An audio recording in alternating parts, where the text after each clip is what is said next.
Hey everyone, it's Chauncey from Good Music to Know, and today we're joined by Will Harf, who you might know simply as Harf. He's a gifted singer-songwriter from Connecticut whose music blends melodic folk with the raw, familiar warmth. His songs feel like they've been living inside you for a while, even on the first listen, and we're so happy to have him here today. So thanks for joining. Well, thank you for the kind words there. I'm Yeah. happy to be here. Yeah, of course. Diving into your latest album. So the lyrics, I find a lot of your lyrics often circle around like themes of love, longing, heartache. There's definitely like this yearning for maybe like a deeper connection or something deeper that feels personal. So do these themes come from lived experiences, or do you find yourself more drawn to them as like universal storytelling tools? I think both, like one of the main conflicts that every person is facing right now is reaching towards reality and like their own emotions. There's so many forces trying to take us out of everyday life and like things that actually make us feel. So I was hoping that people would relate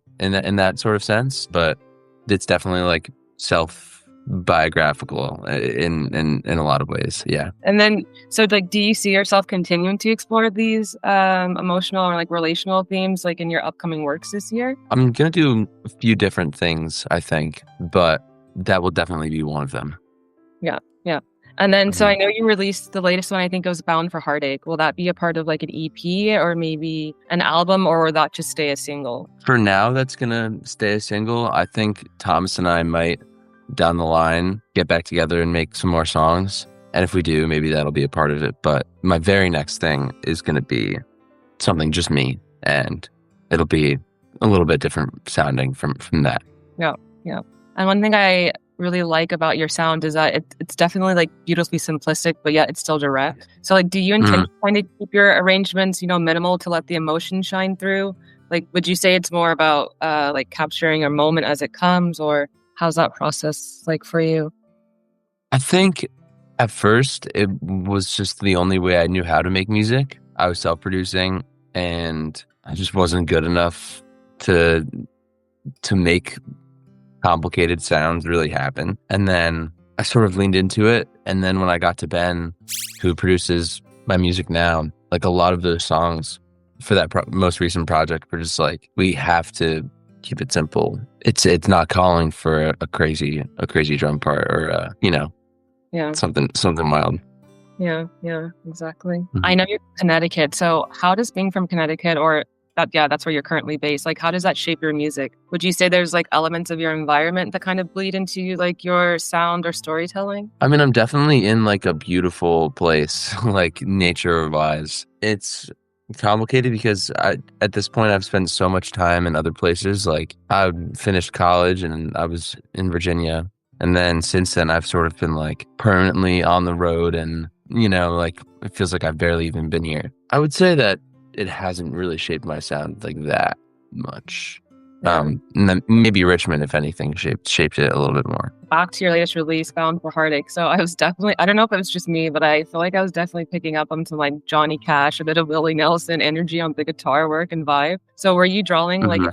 influences from like classic country influences in writing it, or maybe something else? I mean, it's more of like a story than I typically go for, and it definitely had that like little country thing. So I was like, gotta call someone up who's not from Connecticut. Like, I just don't know if I feel authentic singing this right now. And Yeah. then once I brought Thomas in, it started to click and make a little more sense. Yeah. But yeah, And if someone had like, let's say someone had 30 seconds to understand like harp sound, what song should they hear and which part? like which section of which song? Like which section of the song, yeah. Mm. And they only have 30 seconds. I think Green Tea is a great first example. Like, if you like that, you're probably gonna like most of the other songs just because it's the most like aggressively simple. So maybe the end of that song. Green tea is really pretty. Okay, and then some fun questions. So what's a record you always come back to when you need to reset or maybe like feel grounded? Maybe Carole King's Tapestry. I mean, there are so many great records that I come back to all the time. That's just like a classic. She knew she had good songs and she didn't have to dress them up with anything, They were just right there. Yeah, for sure. Next question. So a dream spot to play a show. This can be like a legendary venue, or it could even just be like a random special place to you. But what would definitely be like your ideal dream Hmm. spot or location? Well, Red Rocks would be pretty cool. I mean, I just visited there with a friend, and he showed me around. I was like, "Whoa, this is crazy!" But like something big in New York, like they did like the Central Park outside vibe in New York, and I think that would be really cool. I forget who was a part of that show, but I know Carole King did that at some point. In San Francisco, there's that big park that they've done a bunch of big concerts at. That would be really cool. It's like a huge park. Like the set from Full House, the houses from Full House, I think are like just across from where that park is. But like, yeah, they have Oh, really? yeah, they have tons of events and stuff there. Yeah, I love that area. Oh, cool. So definitely getting a lot of outdoor vibes for you then for you Yeah, I guess so. to play. Yeah. And on the topic of dreams, so like what would be some of your dream collab for you? So this could be a person that's living or dead, any genre. Philip Weinrobe produced Adrienne Lenker's, like a lot of her music, and I would love to work with him. But as far as like songwriters go, Billy Martin from the UK, she's an incredible songwriter. Adrienne Lenker herself, incredible. And Evan from Pine Grove. Yeah, those would be my top three, probably. I can never stop listening to Pine Grove. They're always on my top, what's it called? My Spotify rewind at the end of every year. It's always Yeah, Pine your Grove. top 5 artists. Oh, Yeah, I me love too. Yeah.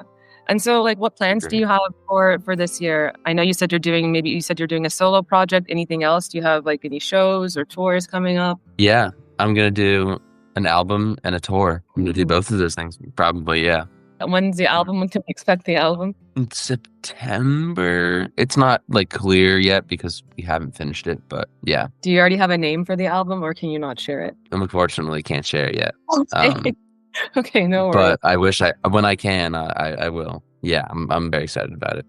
And will you also be coming across the pond? Will you be in Europe or is it just going to be a North America tour to start? I think I mean, it depends how things progress, but for now, it doesn't really seem economically feasible. Where are you? Are you in Germany? Yeah, I'm in Berlin.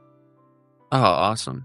Yeah. And your music would definitely be very well received here. We have so many indie and like full alternative bands that come through here. Always a massive turnout. So Oh, if wow. you'd like to come to Europe, Berlin would definitely show up. So yeah. I would love to.